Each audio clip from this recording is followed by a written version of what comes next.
Alors,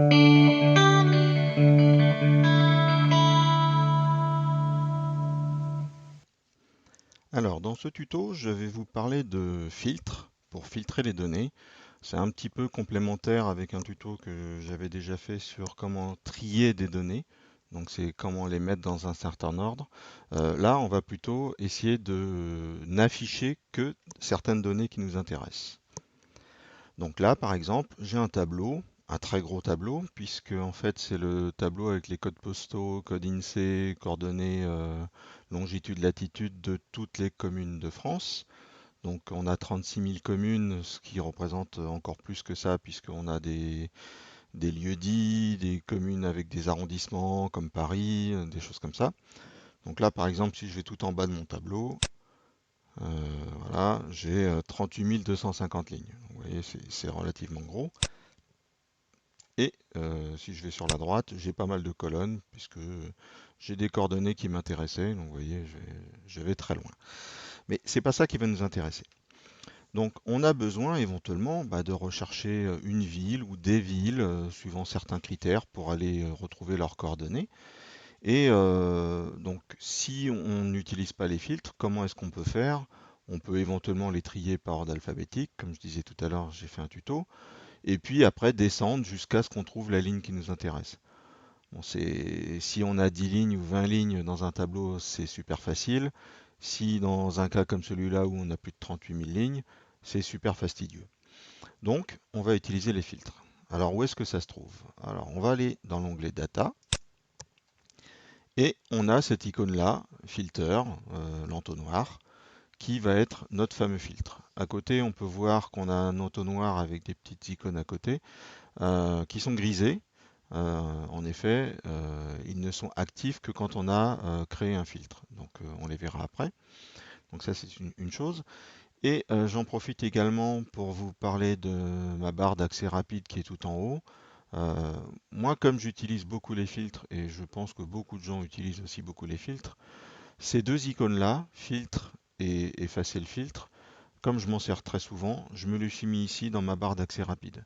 Donc cette barre d'accès rapide, j'ai également fait un tuto là-dessus, donc vous pouvez aller voir dans la liste. C'est assez sympa de mettre ici tous les raccourcis qui nous intéressent. Donc alors comment ça fonctionne? Alors admettons, je me mets n'importe où dans le tableau et je clique sur le bouton filtre, on va voir ce que ça fait. Donc vous voyez, ça a rajouté cette icône en en-tête de chaque colonne jusqu'au bout du tableau, donc je vais retourner tout à gauche. En en-tête de chaque colonne. Bon, moi j'aurais préféré l'avoir ici pour pouvoir afficher mes lignes. Mais de toute façon, ça va les afficher parce que ça va afficher euh, y compris ça et tout le reste. Donc si je clique dessus, vous voyez, bon bah j'ai beaucoup de choses.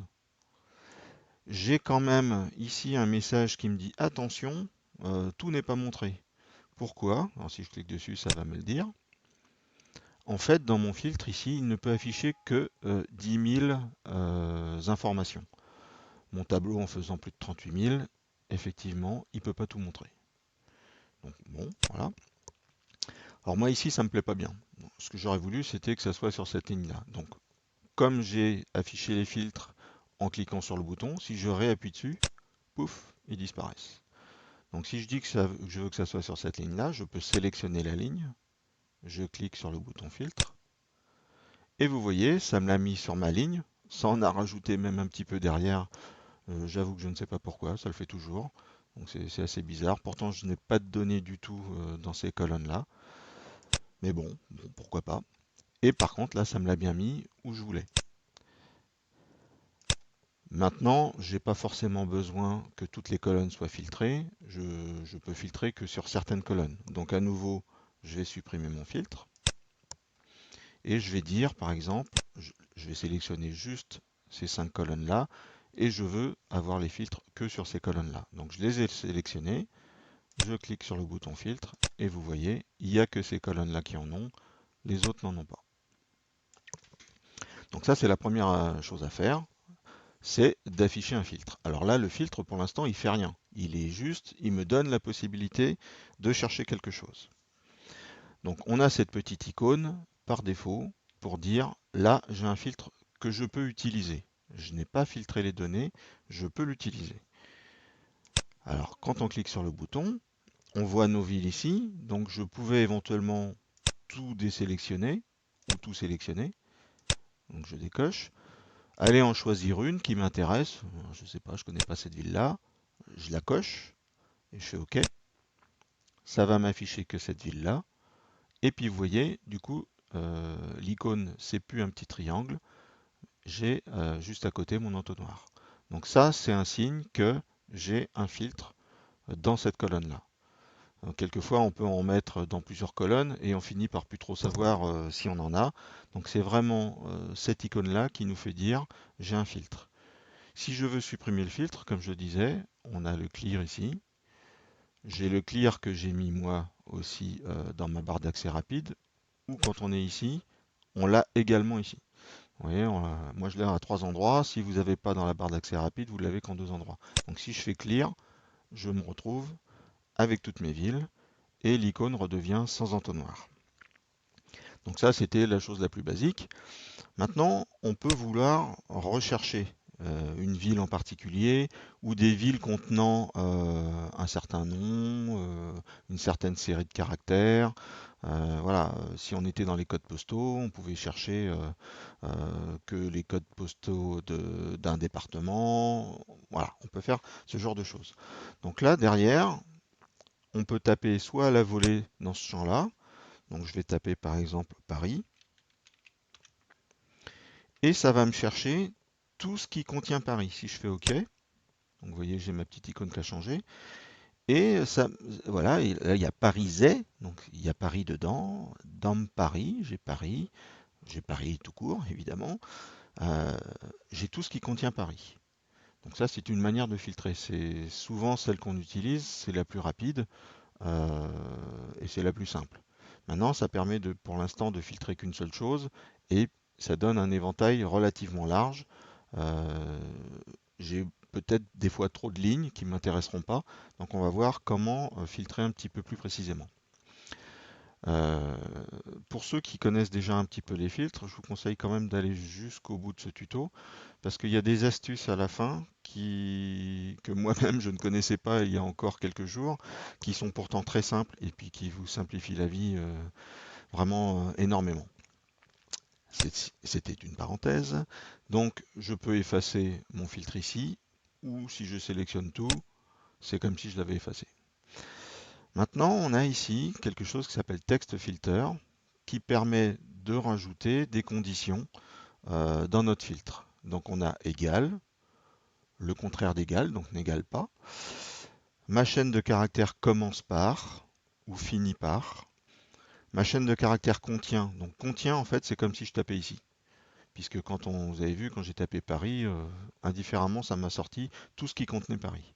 Donc j'ai contient et j'ai ne contient pas aussi. On peut vouloir à chaque fois une opposition. Et on a ce qu'ils appellent le custom filter, donc le filtre personnalisable, qui se présente comme ça. Mais en fait, euh, tous les filtres que je vous ai montrés précédemment sont bâtis sur le même format. Donc là, par exemple, vous voyez, je vous avais dit égal, n'est pas égal. On a même plus grand que, plus grand ou égal, plus petit. Ouais, on a un petit peu plus d'informations. Donc je peux dire par exemple égal. Et vous voyez, j'ai même la possibilité de mettre plusieurs lignes. Donc je peux dire égal Paris. Ou plutôt que égal, on va dire commence par Paris. Voilà, commence par Paris. Si je fais OK, j'ai tout ce qui commence par Paris. J'ai pas ce qui terminait par Paris. Donc tout à l'heure j'en avais une trentaine, là j'en ai plus que 24. Donc c'est vraiment un petit jouet. Vous voyez, donc ça me l'a mis en Begin With alors que j'étais dans Custom tout à l'heure. Si je me mets dans Égal et puis qu'à la place de Égal je marque Contains par exemple, je remets Paris à nouveau. Donc là j'ai mis Contains Paris. Donc là je me retrouve avec mes 30 Paris là. Et vous voyez, si je vais dans Text Filter, ça me l'a mis direct à Contains. En fait, tout cela fonctionne ensemble. Maintenant, vous avez peut-être vu ce petit message ici. Euh, c'est aussi quelque chose d'assez sympa, c'est-à-dire qu'on peut, si on a, bon là c'est pas le cas, c'est un peu dommage, euh, si on avait un pari, un pori, un piri, un puri, qu'on voulait afficher tout cela, je pouvais mettre à la place du A, par exemple, l'étoile, pardon, le point d'interrogation. Le point d'interrogation va me remplacer une lettre, un caractère. Donc ça va être tout ce qui est P, quelque chose, RI.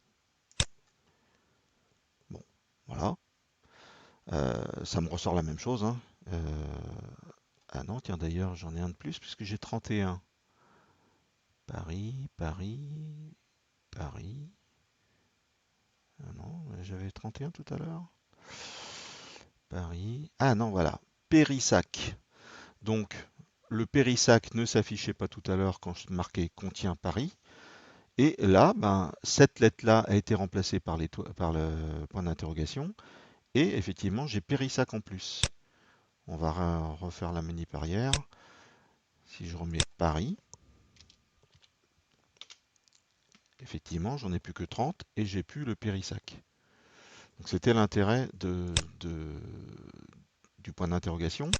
Et on a ici l'étoile.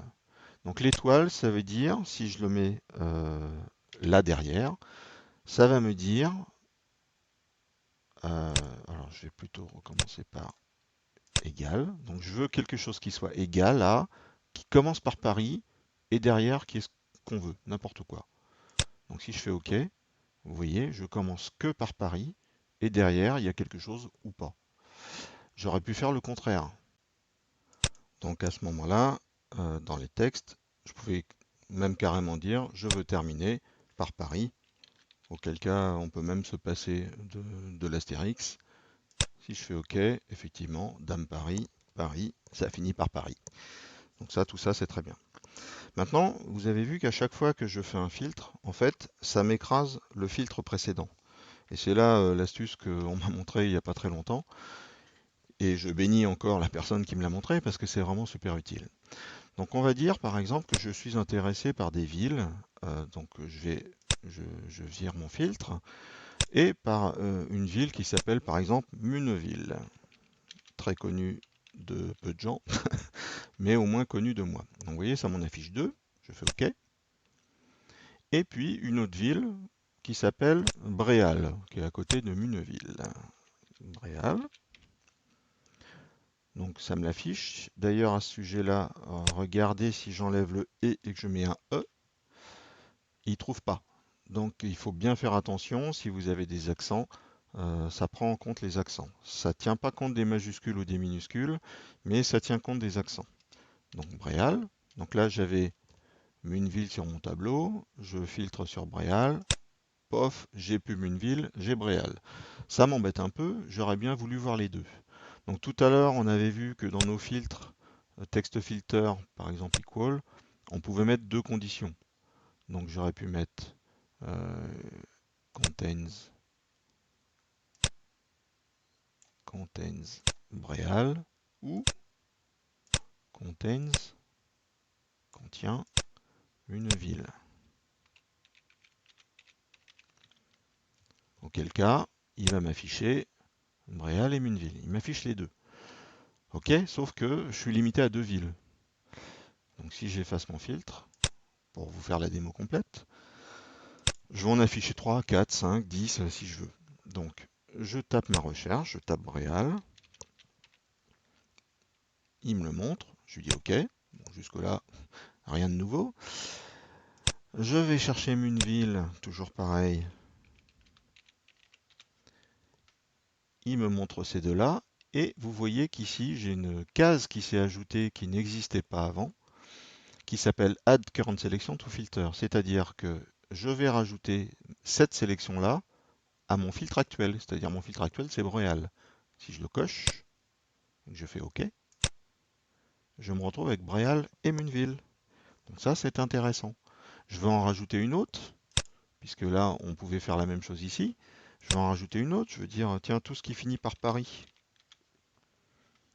Donc ces deux-là. De nouveau, j'ai ma case à cocher que je peux rajouter à mon filtre. Je la coche. et j'ai mon dame pari, et j'ai mon pari. Et là, ce coup-là, j'ai bien fait 3 choix, alors que dans le texte filter, j'en avais que 2. Et je peux en rajouter autant que je veux, hein. Tiens, je vais aller voir ce qui se passe à Bordeaux. Voilà. Bon, bah, il y en a plein. Je les rajoute. Et j'ai mes Bordeaux, et j'ai toujours mon Dame Paris, mon Bréal, mon Mineville. J'ai toutes ces villes-là qui sont ajoutées. Donc c'est super intéressant à regarder ces filtres-là, puisqu'après du coup on peut faire des comparatifs. Bon là ça n'a pas forcément de sens, mais on peut faire des comparatifs. Euh, Moi j'ai des tableaux où je fais des suivis de personnel sur des activités et tout ça. Je peux afficher que quelques noms. Quand on a une très longue liste, ça évite d'aller la dérouler et de cocher celle qui nous intéresse. Et encore une fois, celle-ci elle fait plus de 10 000 lignes, donc de toute façon je les aurai pas tous. Donc le filtre est le moyen pour moi de tous les avoir. Et donc je vous rappelle, si on veut effacer le filtre, on fait Clear Filter et tout est revenu comme au début. N'hésitez pas à partager cette vidéo et à m'envoyer vos feedbacks à l'adresse indiquée en bas de cet écran. Merci.